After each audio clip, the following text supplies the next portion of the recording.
Normal ಇಂಟರ್ಲಾಕರ್ sir ಇದು? ಇದು normal ಅಲ್ಲ, ಇದು 100 mm ಥಿಕ್ನೆಸ್. ಇದು Okay. ಸ್ವಲ್ಪ ಜಾಸ್ತಿ, ಇನ್ನು ಓವರ್ ಹೆವಿ ಡ್ಯೂಟಿ ಟೈಲ್ ಇದು. Okay okay. M50 ಗ್ರೇಡ್ ಬರುತ್ತೆ. ನಿಮಗೆ ಆರಾಮಾಗಿ 100 to 120 to 130 ಟನ್ ವರೆಗೂ ಓಡಾಡಿಸ್ಬೋದು.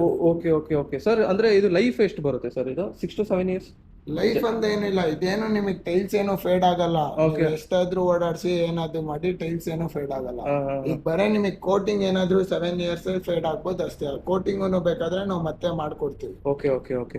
ಅಂದ್ರೆ ಅದು ಇನ್ ಕೇಸ್ ಏನಾದ್ರು ಡಿಮ್ ಆಯ್ತು ಅಂದ್ರೆ, ಕಲರ್ ಡಿಮ್ ಆಯ್ತು ಅಂದ್ರೆ ಪಾಲಿಶ್ ಮಾಡ್ಕೊಡ್ತೀರಾ ಸರ್? ಏನ್ ಪ್ರೈಸ್ ಇದೆ ಇದು? ಇದು ಬಂದು ನಿಮ್ಗೆ 65 per square feet. 65 65 ರೂಪಾಯಿ ಪರ್ ಸ್ಕ್ವೇರ್ ಫೀಟ್. ನೋಡಿ ಈ ತರ ಮೆಟೀರಿಯಲ್ಗೆ. ಇದು ಆಗ್ಲೇ ನೋಡಿದ ಟೈಲ್ಸ್. ಇಲ್ಲಿ ನೋಡಿ ಇನ್ನೂ ಸ್ವಲ್ಪ ಪ್ಯಾಟರ್ನ್ಸ್ ಜಾಸ್ತಿ ಇದೆ. ಇಲ್ಲಿ ಕೆಳಗೆನೂ ಇಟ್ಟಿದ್ದಾರೆ ಸರ್. ಇದು ಸ್ವಲ್ಪ ಇಂಟ್ರೆಸ್ಟಿಂಗ್ ಆಗಿದೆ ಸರ್. ಇದು ಯಾವ ತರ ಸರ್ ಇದು? ಇದು ನಾರ್ಮಲ್ ಪಾರ್ಕಿಂಗ್ ಟೈಲ್ಸ್ ಏನೇ ಇದು, ಆದ್ರೆ ಇದು ಬೇರೆ ಬೇರೆ ಡಿಸೈನ್. Okay okay. ಡಿಸೈನ್ಸ್ ಬೇರೆ. ಇದು ಸೇಮ್ ಪ್ರೈಸಾ? ಹೌದು. ಇದು ಬಂದು 45 per square feet. ಇಲ್ಲಿ ಇರೋದಿಲ್ಲ.